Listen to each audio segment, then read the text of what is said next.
फक्त राष्ट्रवादीला गरज नाही, दादांचं नेतृत्व दिल्लीला पाहिजे होतं असं आता वक्तव्य केलेलं आहे तटकरेंनी।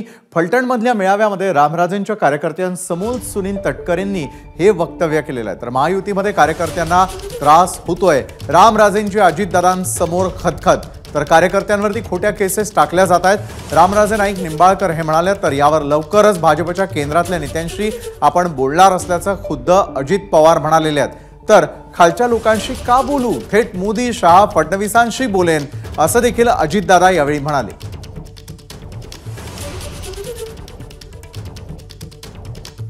जयदीप भगत आपले प्रतिनिधी या संदर्भात अधिक माहिती देत आहेत। जयदीप, खरं तर एकाच वेळी अनेक घटना राजकीय दृष्टीने अतिशय महत्त्वाच्या तुम्ही देखील त्या ठिकाणी घडताना पाहिले असतील, काय सविस्तर सांगताय महाराष्ट्राला?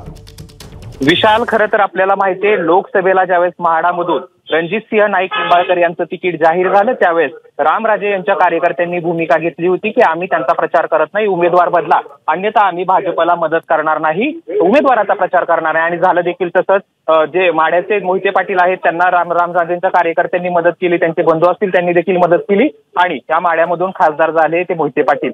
आणि त्यानंतर पुन्हा एकदा जरी वरती जरी दिलजमाई झाली असली महायुतीच्या नेत्यांची, मात्र या ठिकाणी स्थानिक लेवलला जो आहे तो संघर्ष कायम आहे राष्ट्रवादी विरुद्ध भाजप। रणजितसिंह नाईक निंबाळकर यांच्या कार्यकर्त्याकडून त्रास होत असल्याचा आरोप राष्ट्रवादीचे कार्यकर्ते सातत्यानं करत आहेत। आज जनसन्मान मेळाव्याच्या निमित्तानं उपमुख्यमंत्री अजित पवार फलटणमध्ये आले होते। त्यानंतर रामराजे यांनी अजित पवारांना विनंती केली होती की आमच्या कार्यकर्त्यांच्या काही भावना आहेत त्या जाणून घ्या।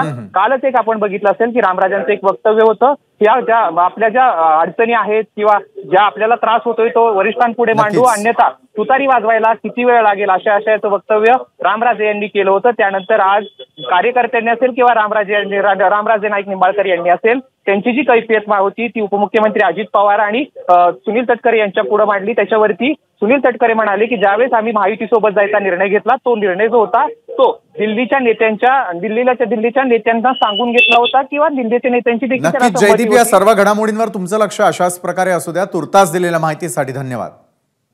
तर फलटण मधल्या या बैठकीमध्ये नेमकं काय झालं, अजित पवार, तटकरे आणि रामराजे नेमकं काय म्हणाले ते देखील आता पाहूयात।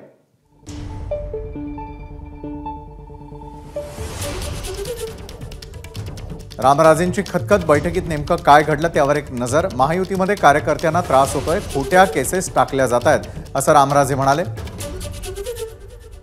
तर भाजपमध्ये येण्यासाठी कार्यकर्त्यांना फोन करून दबाव टाकला जात असल्याचंही रामराजे म्हणाले। आम्हाला ईडीची भीती दाखवली जाते, रामराजेंच्या कार्यकर्त्यांची भावना।